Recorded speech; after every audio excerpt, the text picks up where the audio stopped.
You tap save on a photo, and somewhere in the back of your head it drifts up into a soft white cloud in the sky.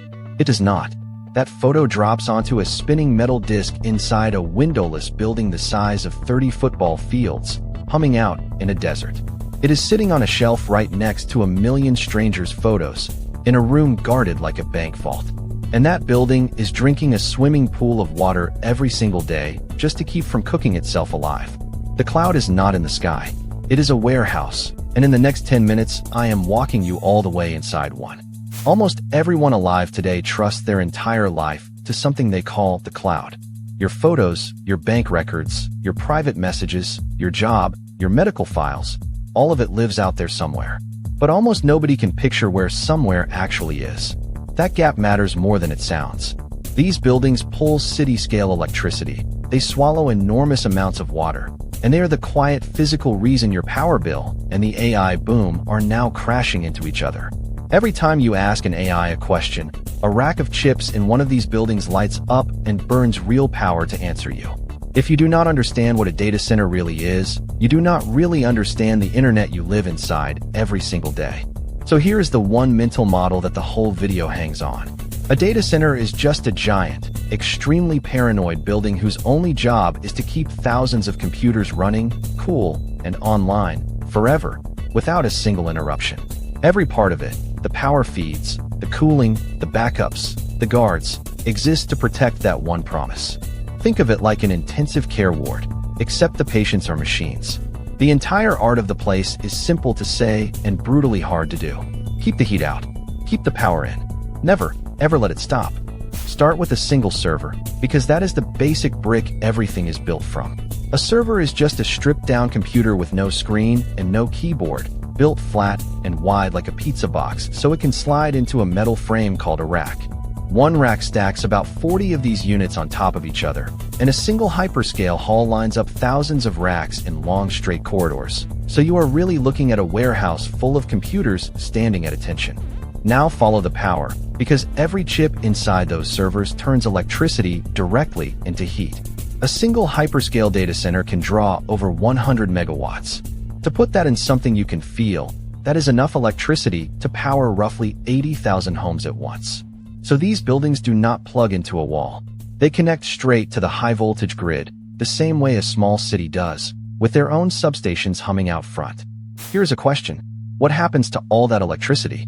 It becomes heat, and a lot of it, so cooling is the real battle. Cold air gets pushed up through holes in the raised floor into what engineers call the cold aisle. The servers breathe that cold air in the front and blow scorching exhaust out the back into a sealed, hot aisle, so the two never mix. That hot air has to go somewhere, which is why many centers sit in dry deserts and use evaporating water to carry the heat away, sometimes a full swimming pool's worth in a day.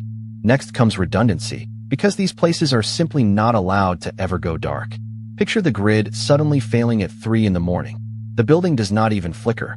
The power flows first through massive banks of batteries that carry the load for a few seconds, and in that gap, diesel generators the size of shipping containers roar to life and take over the entire building. Everything is doubled. 2 power paths, 2 cooling loops, backups for the backups.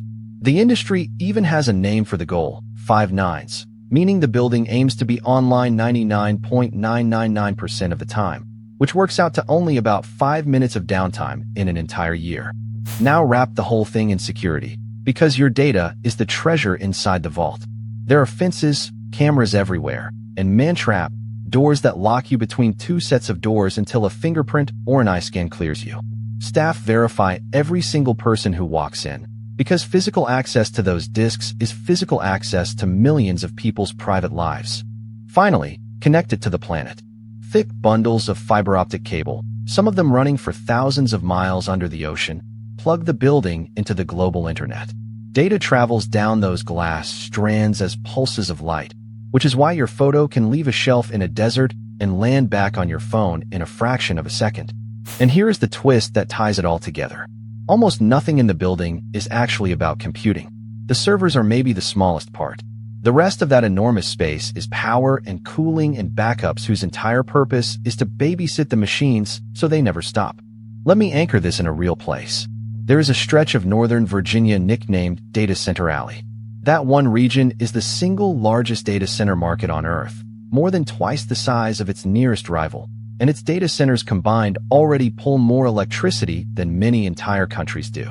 The giants behind most of the cloud, Amazon Web Services, Google, and Microsoft, each run hundreds of these buildings around the globe, and they obsess over one number.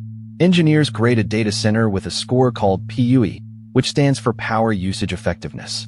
A perfect score is 1.0, meaning every single watt goes into computing and nothing is wasted on cooling. That is impossible in the real world, but the best modern hyperscale centers now run around 1.1, which was unthinkable just a decade ago when a score of 2.0 was normal. In plain terms, they have cut the wasted overhead energy from nearly half the bill down to almost nothing. The cloud is not floating in the sky. It is a power-hungry, water-cooled, heavily guarded warehouse full of spinning disks, and your data physically lives on a rail shelf inside one right now. Subscribe to Tech with Joel for the hidden physical machinery behind the everyday tech you use, explained fast and made obvious. Here's my question for you. Now that you know your photos live on a real disk in a real building in a real desert, does that make you trust the cloud more or less? Tell me in the comments. I read them. And in the next long form, I follow one single search query on its full round trip from your thumb into Google's servers and back to your screen, and the timing of that journey is going to surprise you. Subscribe to Tech with Joel.